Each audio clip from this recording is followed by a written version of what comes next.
ఆశలు, ఆశయాలు, కలలు, కోరికలు అన్నీ సర్వనాశనం అయిపోయాయి.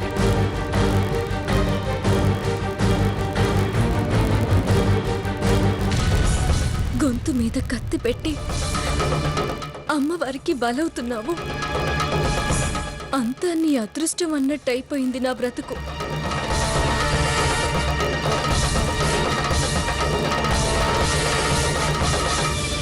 అమ్మా, నేను ఆడపిల్లనే గాని గొర్రె పిల్లను కాను అన్నాను. కానీ ఇప్పుడు గొంతు తెగి విలువిల్లాడుతూ పడున్న ఆడపిల్లను.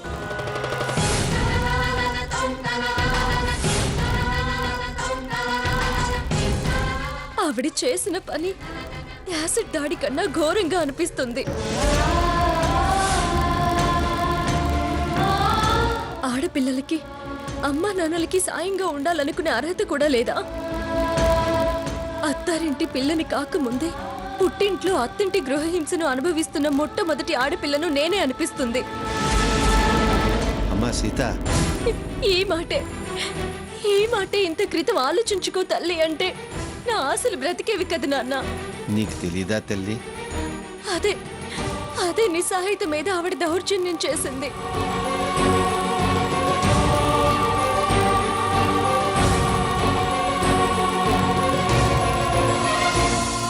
మన మంచితనం మీద పెత్తనం చెలాయించింది.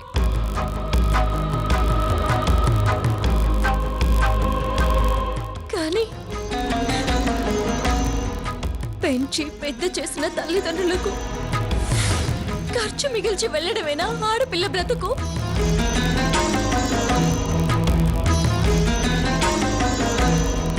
వచ్చే సంతోషాల కోసం మనం అన్నీ చంపుకోవాలా? సీత, అన్నీ అమీరున్న ఇంటికే వెళ్తున్నావు. సంతోషాలకి ఏమీ తక్కువ ఉండదు. డబ్బు ఒక్కటే సంతోషమా పిన్ని? మరిక్కడ దాని అవసరం ఉంది. నేను ఆశగా కావాలనుకున్నా ఇప్పుడు నాది అన్న హక్కుతో నేను తోడుండలేను కదా.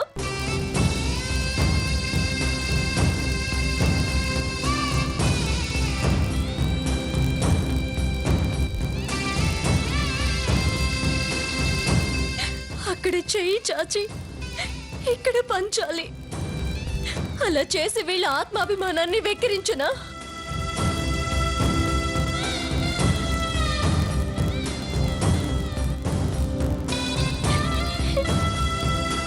నచ్చడం లేదు. ఈ పద్ధతి ఏవి నాకు నచ్చడం లేదు. ఆ క్షణమే ఈ విషయం చెప్పాలనుకున్నాను.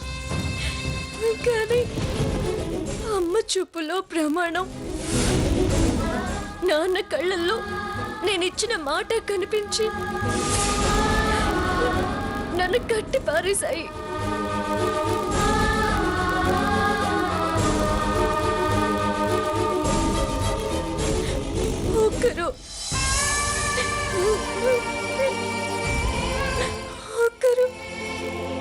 ఒక్కరైనా నాకు చిన్న ధైర్యం చెప్పుంటే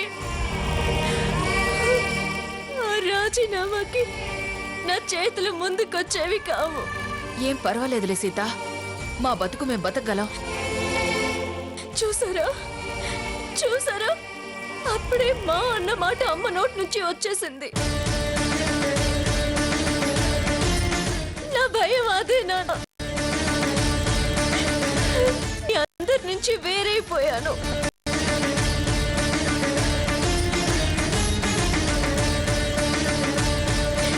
ఈ అభిమానం నాకింకే ఏ విషయాన్ని తెలియనివ్వదు. తెలిసినా నా అనుకుని ముందుకొచ్చి నేను ఏ సాయము చేయలేను.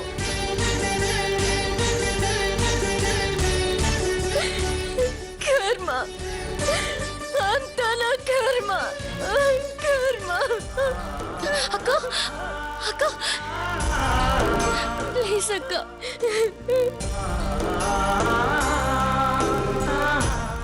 ఏడవకక్క ప్లీజ్ అక్క. ఇవాళ పందిరి పూజ జరిగింది, ఏడవద్దక్క. అక్క ఏడోకక్క అదే ఆ పందిరి పూజే నన్ను నా వాళ్ళని ఆదుకొనివ్వకుండా పాతేసింది.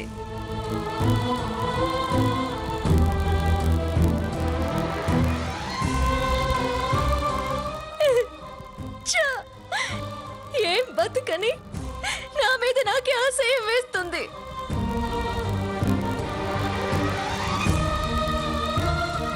అలా అనుకు తల్లి. నువ్వు పచ్చగా ఉంటే ఆ సంతోషం మమ్మల్ని బాధలకు దూరంగా ఉంచుతుంది. నాకేదైనా అవుతుందేమో అని భయమా నీది? నాన్న అమ్మా సీత, ఇలా రా అమ్మా.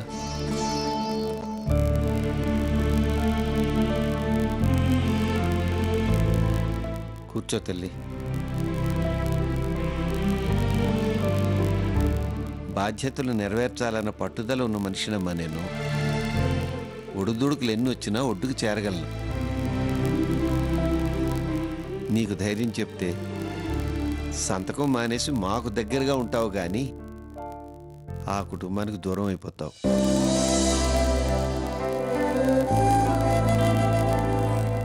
ఇంతకాలం నీ జీవితం గురించి ఊహించుకున్న ఆనందం అంతా దూరం అయిపోతుంది.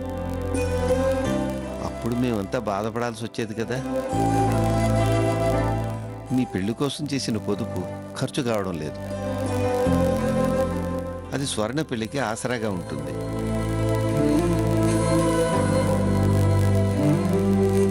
చిన్నదాని పెళ్లికి చాలా టైం ఉంది. అది పూర్తయ్యేలోపు కిట్టుగాడి చదువు ఒక దారికి వస్తుంది. ఇంకా దేని గురించమ్మా నేను బెంగపడాలి?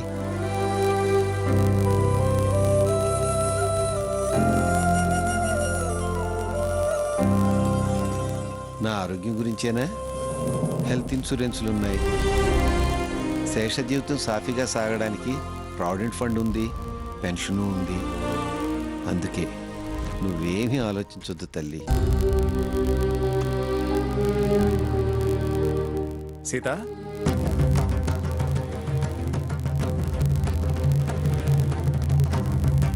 నమస్కారం అండి. నమస్కారం బాబు, కూర్చోండి.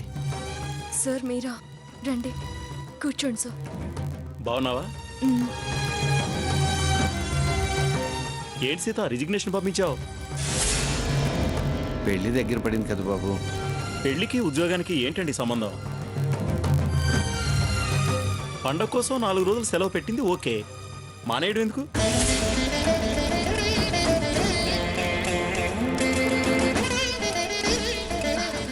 ఇది ఉద్యోగం చేయడం వాళ్ళకి ఇష్టం లేదు బాబు. వాళ్ళ ఇష్టం కోసం నీ ఇష్టం కాదనుకుంటావా సీత? నా ఇష్టపూర్వకంగానే మానేస్తున్నాను సార్. అబద్ధం ఆడదు సీత.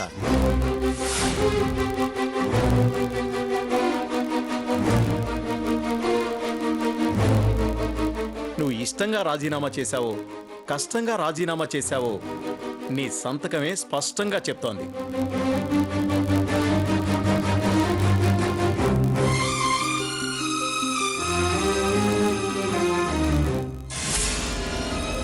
ఏ పరిస్థితుల్లో రాజీనామా చేశావో నీ కన్నీళ్లకు చెరిగిపోయిన ఈ అక్షరాలే సాక్ష్యం.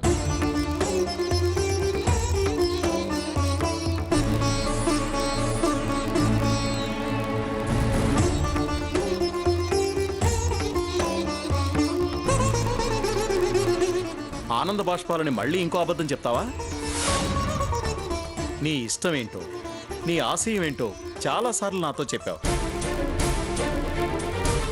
అసలు ఏం జరిగింది సీత? అది స్వర్ణ, చెప్పనివ్వండి. కారణం మంచిదైతే నేను సహకరిస్తాను కదా.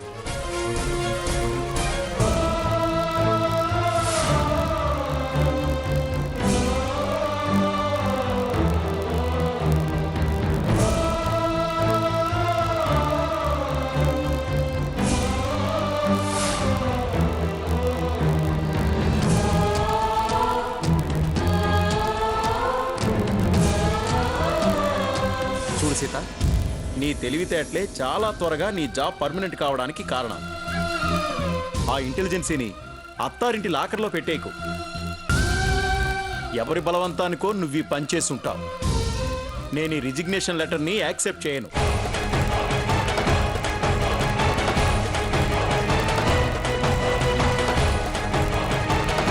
నీ పాత లీవ్ని ఎక్స్టెండ్ చేస్తా.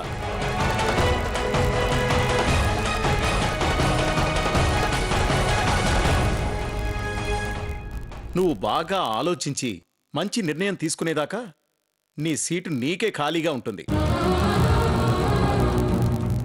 ఆవేశంలో అవకాశం వదిలేసుకుంటే రేపటి అవసరానికి ఈ ఆవేశం ఆదుకోదు. వస్తాను సీత.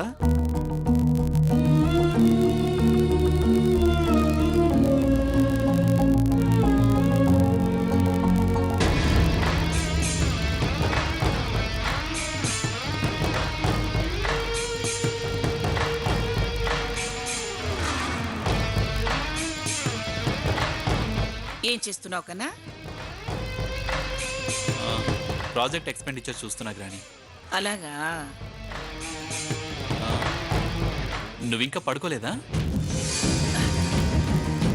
నిద్ర రావట్లేదురా. అవును, సీత ఏమైనా ఫోన్ చేసిందా? లేదు గ్రాని. అదేమిటి, అంత జరిగితే వీడికి ఫోన్ చేయకపోవడం ఏమిటి? కోపమా, లెక్కలేనితనమా, లేక వీడేం చేస్తాడులే అనా? నేను చేయించిన పని దానికి నచ్చిందా? ఏంటి గ్రాని, ఏదో ఆలోచిస్తున్నావు? ఆ? ఏం లేదురా, సీత ఏమన్నా బాధపడిందా అని ఆలోచిస్తున్నానురా. బాధపడ్డావా? ఏ విషయంలో? మార్నింగ్ పూజ బాగానే జరిగిందిగా? జరగడానికి జరిగింది. ఆ పూజ నీ ఫ్యూచర్ హ్యాపీనెస్ కోసంరా. మంగమ్మ గారి మనవరాలైనా, సాకేత్ భార్య అయినా. ఇంకా ఈ ఉద్యోగం చేయడం నాకు నచ్చలేదురా. అందుకే దాంతో పని చేయించానులే. మంచిదేగా. ఆ, కానీ ఆ పనేమన్నా బాధ పెట్టిందేమో, నీకు చెప్పుకుందేమో, ఆ విషయం మీద నీకు ఫోన్ చేసిందేమోనని అడుగుతున్నాను. చేయలేదు గ్రాని, తనకిష్టమే అయి ఉంటుంది. నువ్వు చేయించిన పని తనకిష్టమే అయి ఉంటుంది. కాదురా, చాలా కష్టంగా ఫీల్ అయింది. అసలేం జరిగింది గ్రాని? దాంతో పని చేయించానులే. మంచిదేగా. ఆ, కానీ ఆ పనేమన్నా బాధ పెట్టిందేమో, నీకు చెప్పుకుందేమో, ఆ విషయం మీద నీకు ఫోన్ చేసిందేమోనని అడుగుతున్నాను. చేయలేదు గ్రాని, తనకిష్టమే అయి ఉంటుంది. నువ్వు చేయించిన పని తనకిష్టమే అయి ఉంటుంది. కాదురా, చాలా కష్టంగా ఫీల్ అయింది. అసలేం జరిగింది గ్రాని? అది పూజ చేస్తుంటే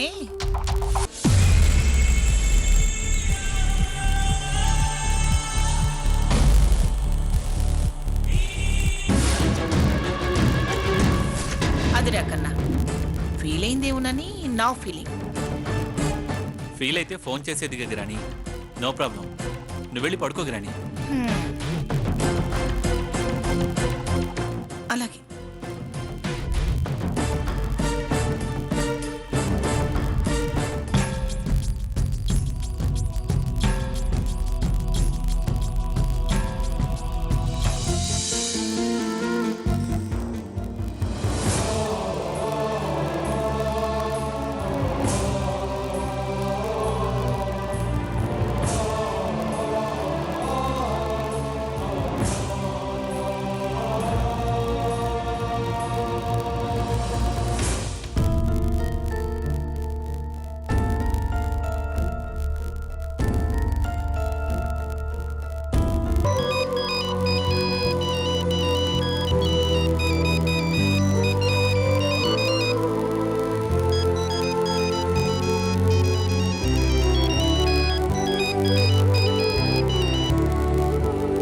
సాకేత్,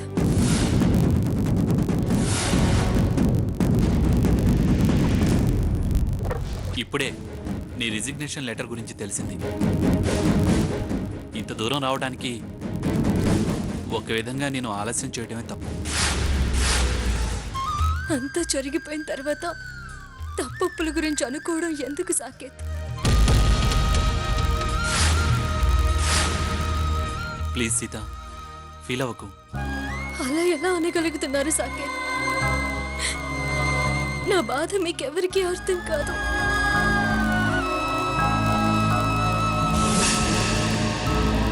ఉద్యోగం డబ్బు కాదు ప్రధానం. రాజీనామా నా ఉద్యోగానికి ఇచ్చినట్టు అనిపించలేదు. నా బాధ్యతకి వాళ్లతో నాకున్న అనుబంధానికి ఇచ్చినట్టు అనిపించింది.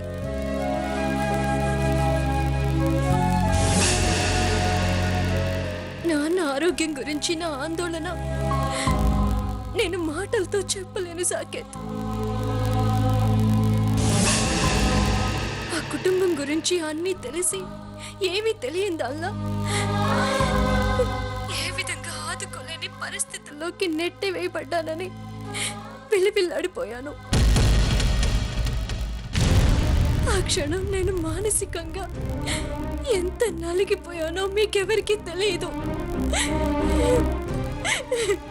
ప్లీజ్ సీత, ఏడవకు. నీకు మాటిచ్చి ఆ మాట నిలబెట్టుకోకుండా నేను బాధ పెట్టాను. సారీ సీత.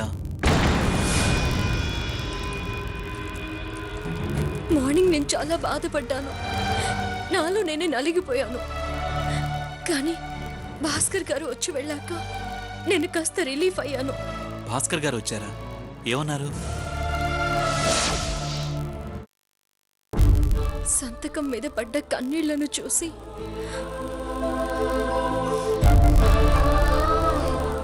ఆయన నా పరిస్థితిని అర్థం చేసుకున్నారు. అందుకే రిజిగ్నేషన్ యాక్సెప్ట్ చేయను, లాంగ్ లీవ్ ఇస్తాను, నీ ఉద్యోగం నీకే ఉంచుతాను అన్నారు. అలాగా? Thank God. నీ ఉద్యోగం నీకే ఉంది. సంతకం మీద పడ్డ కన్నీళ్లను చూసి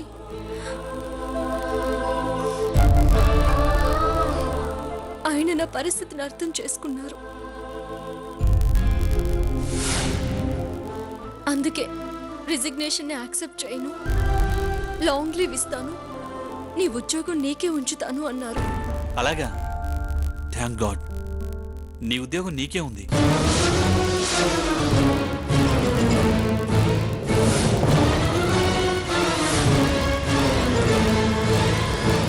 కాకపోతే లీవ్లో ఉన్నా. చాలు సీత, నా తప్పు సరిదిద్దుకునే అవకాశం నాకు దక్కింది.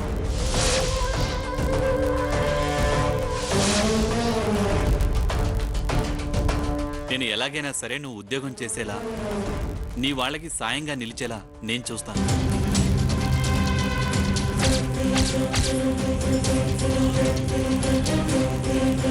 నన్ను నమ్ము సీత. Please trust me. నమ్మకం ఉంచు సీత. నిజంగానే సాకేత్? ఆ విషయం నాకు వదిలేయి. నేను గ్రాని వినేలా చేస్తాను.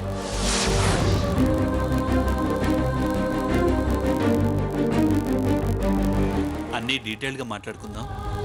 కోపం తగ్గితే రేపు ఆఫీస్కి రాగలవా సీత?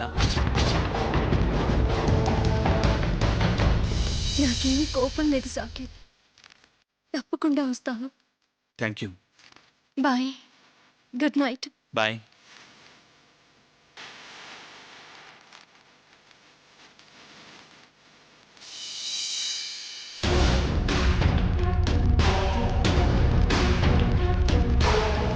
దాని ఉద్యోగం దానికుందా?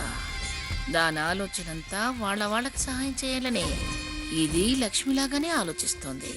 కుక్కిన పేనల్లే లక్ష్మిలా నా గుప్పెట్లో ఉండాలంటే దాని పుట్టింటి వాళ్లతో సంబంధాలు లేకుండా చెయ్యాలి. ఆ ఇంటి కాకి కూడా ఈ ఇంటి మీద వాలకుండా చెయ్యాలి. చేస్తాను సీత, చేస్తాను.